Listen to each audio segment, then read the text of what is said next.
There are some things that some Airbnb hosts do to negatively impact their Airbnb business. Are you doing any of these? Hey everyone, my name is Jorge Contreras and I am currently doing over 6 figures a month completely on autopilot, and I started my Airbnb business 5 years ago. So I want to talk about some of the biggest mistakes that you need to avoid that most Airbnb hosts are doing today. Before we do, make sure you guys subscribe and turn on the notification bell. Mistake number one that, again, most Airbnb hosts make is analysis paralysis. Now, yes, it is very important to look at the data, to look at the revenue and occupancy of other Airbnbs in your area to see if it makes sense.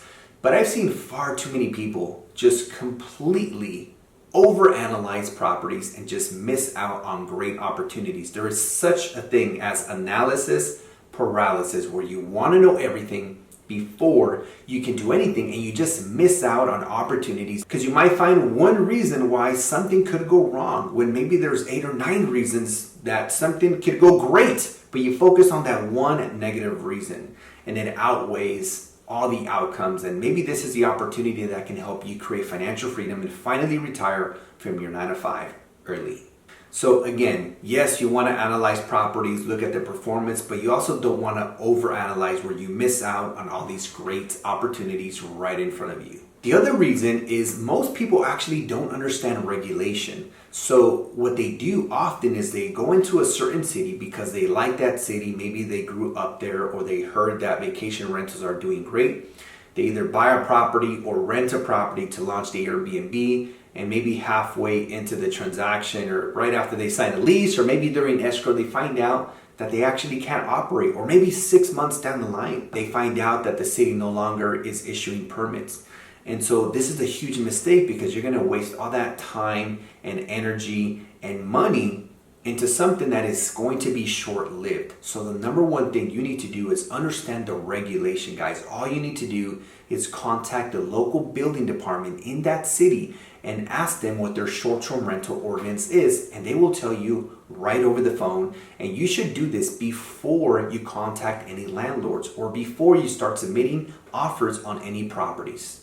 The third mistake that most new Airbnb hosts make is that they don't understand data. Guys, there's 2 softwares that I like to use. It's MashVisor and AirDNA.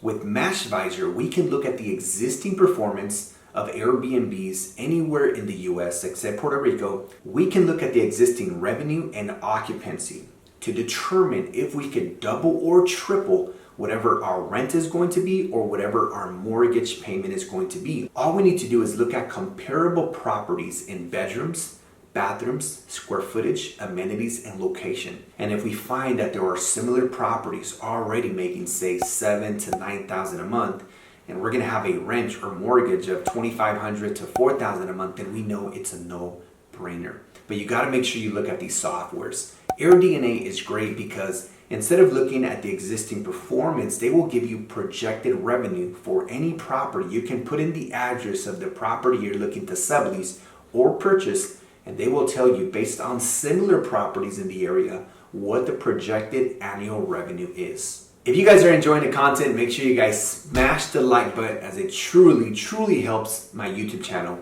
When you hit the like button, it is communicating to the YouTube platform that more people should see this video. So thank you so much. I appreciate that in advance. Mistake numero 4 is that most people run their business like a job, trading time for money, handling all the operations. There are so many people that I've met that clean their own Airbnbs to save money, not realizing that they're actually losing money. Why? Because instead of cleaning the Airbnb, they should delegate that to someone else that's a professional, being that is the most important rating you're going to get is on the cleaning side. And while someone else is cleaning it, you should be looking for your next Airbnb so that you can work on the business, not in the business. So ideally, you want to delegate the operations. I believe you should immediately delegate the cleaning and the maintenance. The communications between you and the guest, you can do that for the first couple months or maybe for your first 2 Airbnbs, but anything beyond that, ideally you should delegate it so you can start looking for your next properties. The 5th mistake is lack of asset protection. What does that mean?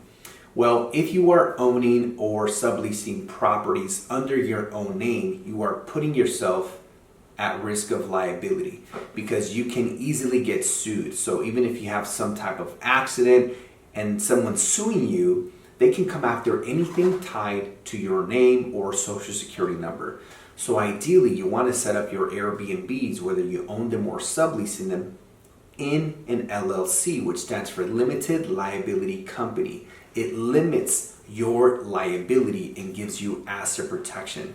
Not to mention, in addition to that, you can also start establishing and building business credit so you can build and scale your short-term rental business. With that being said, guys, make sure you guys check out one of my other videos here before you guys go anywhere. And also, if you want to learn how to build a 10K a month Airbnb business in 90 days or less with or without owning real estate, there's a link down below in the description where you can schedule a free 15-minute consultation with my team.